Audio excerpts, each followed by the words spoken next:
જય શ્રી કૃષ્ણ. રાધે રાધે. આ જગતમાં સાચો સુખ પૈસાથી કે વસ્તુથી નથી મળતું. સાચો આનંદ ભક્તિથી મળે છે. લોકો આનંદ મેળવવા માટે જ્યાં ને ત્યાં જાય છે, ફરવા માટે. તો શું એ જવાની જરૂરત છે? નથી જરૂરત. જો તમે ભક્તિ કરશો, ભજન કરશો, તો આનંદ તમને એમનેમ જ મળી જશે. સંસારી પાસે કેટલા સુખ છે. રોજ ભોજનમાં અલગ અલગ વસ્તુ, જે મન થાય તે ખાવા માટે છે. મોબાઈલ છે, પૈસા છે, ટીવી છે, સૂવા માટે ખાટલો છે. એક સંન્યાસી પાસે શું છે?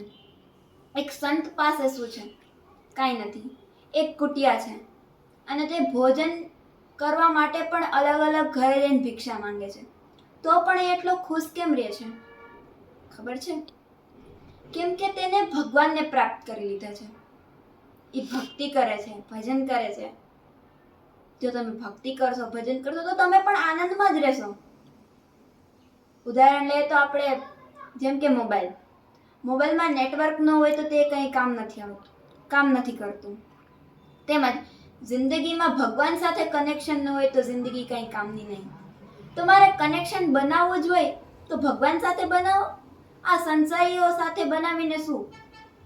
જ્યારે તમે મુસીબતમાં હશો, મુશ્કેલીમાં હશો, ત્યારે એ તમારો સાથ નહીં આપે. તમારા પાસે જ્યાં સુધી પૈસા હશે ત્યાં સુધી તે તમારા હારે રહેશે. પણ જ્યારે તમારી પાસે પૈસા પૂરા થઈ જશે, તમારા ઉપર દુઃખ આવશે, ત્યારે જ્યારે તમે મદદ માંગશો એનાથી, એ નહીં કરે મદદ. પણ ભગવાન તમને કીધા વગર તમારી મદદ કરી દેશે. તમે એમની પાસે મદદ નહીં માંગો તો પણ એ તમારી મદદ કરે છે, હંમેશા તમારી સાથ રહે છે. પણ તમે એમને ભૂલી જાઓ છો, એમના પર શ્રદ્ધા નથી રાખતા, ભજન નથી કરતા, ભગવાનનું નામ નથી લેતા. તો ભગવાન સાથે કનેક્શન બનાવો. માણસો સાથે કનેક્શન, માણસોને ખુશ કરીને કાંઈ જ નથી મળવાનું. ભગવાનને ખુશ રાખો.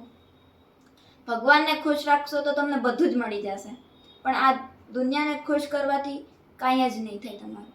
જય શ્રી કૃષ્ણ.